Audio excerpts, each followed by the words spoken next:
In this video tutorial, you're going to learn how to use Padlet as a student. If your teacher has decided to use Padlet, you most likely have received a link to join Padlet. Your teacher might have sent a link through an email or posted link on a Google Classroom, like in this example. To access Padlet as a student, all you need to do is click on the link that your teacher has provided you with. A link will take you to a Padlet platform, and this is what a Padlet looks like.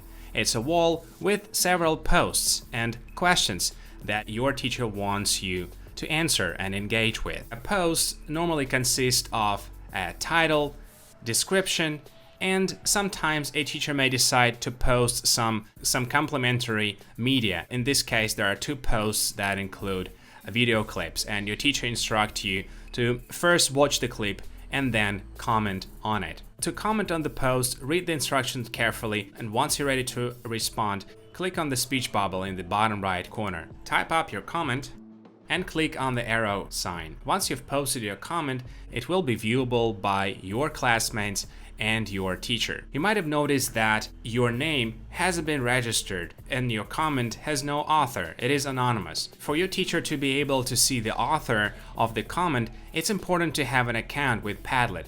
If you have an account, click Login. If you don't have an account, click Sign Up and go through different means of creating an account. When you create your account with Padlet, make sure you select the basic plan. Once I have Padlet account and I comment on one of the posts, now my comment is no longer anonymous, but my name appears at the top. This is the domain name of the account I'm using for this tutorial. Your teacher has also asked you to reply to one of your classmates. This post has one reply from one of my classmates. MS4 iPad4 is another domain account I'm using for the purpose of this demonstration. To reply to one of my classmates, simply mention your classmate.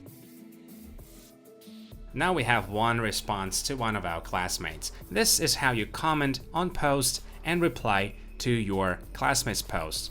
If one of your assignments is to create posts, click on this plus or pencil button and start creating your own post. First thing you want to do is create a title for your post. The second field is the body of your post.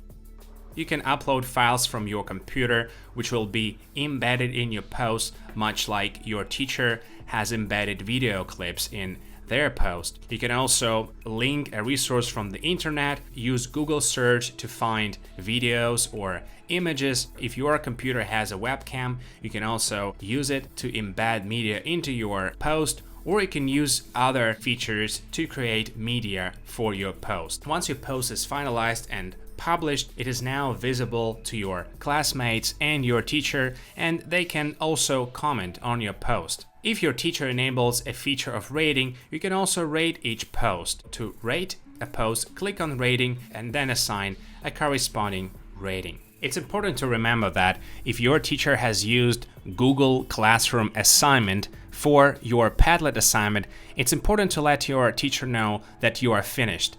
To do that, go to your classwork, click on the Padlet assignment, click on View Assignment, and once you've finished your post and all the instructions of your teacher, mark your assignment as done. When you do that, your teacher will know that you've participated in the discussion board and now your participation can be graded. So let's sum up what we've learned today. First, we've looked at how to join Padlet by following the link that your teacher has provided you with. We've looked at how to comment on posts and how to reply to your classmates. Finally, we've looked at how to create your own posts if your teacher asks you to do so. Thank you for your time. I hope it was helpful, and I'll see you next time.